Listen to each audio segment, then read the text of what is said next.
களத்திற்கே போகாத காங்கிரஸ். ராகுல் எட்டி கூட பார்க்கல, அறிவாலயத்தை சீண்டும் கை. கோபத்தில் ஸ்டாலின். தமிழக சட்டமன்ற தேர்தல் களம் உச்சக்கட்ட அனலை எட்டியுள்ள நிலையில் திமுக கூட்டணியில் அங்கம் வகிக்கும் காங்கிரஸ் கட்சியின் செயல்பாடுகள் பெரும் விவாதத்தை ஏற்படுத்தியுள்ளன. நாடாளுமன்ற தேர்தலின் போது காட்டிய வேகத்தை சட்டமன்ற தேர்தலிலும் காங்கிரஸ் கட்சி வெளிப்படுத்தவில்லை என்று கடுமையான புகார்கள் வைக்கப்பட்டு வருகின்றன.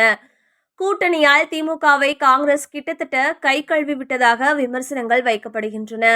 காங்கிரஸ் களத்திற்கே வரவில்லை என்று விமர்சனங்கள் வைக்கப்படுகின்றன. வழக்கமாக நாடாளுமன்ற தேர்தல் என்றால் ராகுல் காந்தி தமிழகத்தின் மூலை முடுக்கெல்லாம் வலம் வருவார். திடீரென சாலையில் நடப்பது, வில்லேஜ் குக்கிங் சேனலில் பேசுவது தொடங்கி கார் மெக்கானிக் ஷெட்டுகளில் உரையாடியது வரை ராகுலின் வருகை பெரும் தாக்கத்தை ஏற்படுத்தியது. ஆனால் தற்போதைய சட்டமன்ற தேர்தல் பிரச்சாரத்தில் ராகுல் காந்தியோ அல்லது டெல்லி காங்கிரசின் முக்கிய தலைவர்களோ இதுவரை தமிழகத்தின் பக்கம் தலை காட்டவில்லை. அண்டை மாநிலமான புதுச்சேரியில் தேர்தல் பரப்புரையை தொடங்கிய ராகுல் தமிழகத்திற்குள் இன்னும் நுழையாதது திமுக தரப்பிலும் சலசலப்பை உருவாக்கியுள்ளது. திமுக மற்றும் அதன் மற்ற கூட்டணி கட்சிகள் தொகுதி பங்கீடு முடிந்த கையோடு வேட்பாளர் அறிமுகம் மற்றும் தெருமுனை பிரச்சாரங்களில் வேகம் காட்டி வருகின்றன.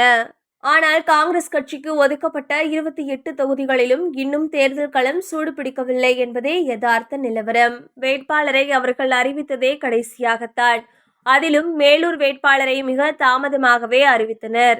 தொகுதி பகுதிகளில் வாக்கு சேகரிப்பு பணிகளில் திமுகவினரே முன்னின்று செயல்படும் சூழல் நிலவுகிறது. காங்கிரஸ் நிர்வாகிகள் மற்றும் அடிமட்ட தொண்டர்களின் பங்களிப்பு களத்தில் மிக குறைவாகவே தென்படுகிறது. காங்கிரஸ் திமுக இடையிலும் உறவு மிக மோசமாக உள்ளது. களத்தில் இரண்டு தரப்பிற்கும் இடையில் பெரிய நட்பு இல்லை. தமிழக வெற்றி கழகத்தின் வருகை இளைஞர்களிடையே ஒரு தாக்கத்தை ஏற்படுத்தியுள்ள நிலையில் அதை எதிர்கொள்ள தேவையான தீவிர பிரச்சார யுக்திகளை காங்கிரஸ் இன்னும் வகுக்கவில்லை. தமிழக காங்கிரஸ் கமிட்டியின் முக்கிய தலைவர்கள் பலரும் பொதுக்கூட்டங்களை விட சென்னை சத்தியமூர்த்தி பவனில் நடக்கும் ஆலோசனை கூட்டங்களிலேயே அதிக நேரம் செலவிடுவதாக புகார் எழுந்துள்ளது. சிலருக்கு திமுகவை மறைமுகமாக திட்டி சோசியல் மீடியாவில் போஸ்ட் போடக்கூட நேரம் இருக்கிறது. ஆனால் பிரச்சாரம் செய்ய நேரமில்லை என்று விமர்சனங்கள் வைக்கப்படுகின்றன. லோக்சபா தேர்தலில் ராகுல் காந்தியை முன்னிலைப்படுத்தி நாங்கள் வாக்கு சேகரித்தோம். அவரை ஸ்டாலின் பிரதமர் வேட்பாளராக முதல் ஆளாக அறிவித்தார்.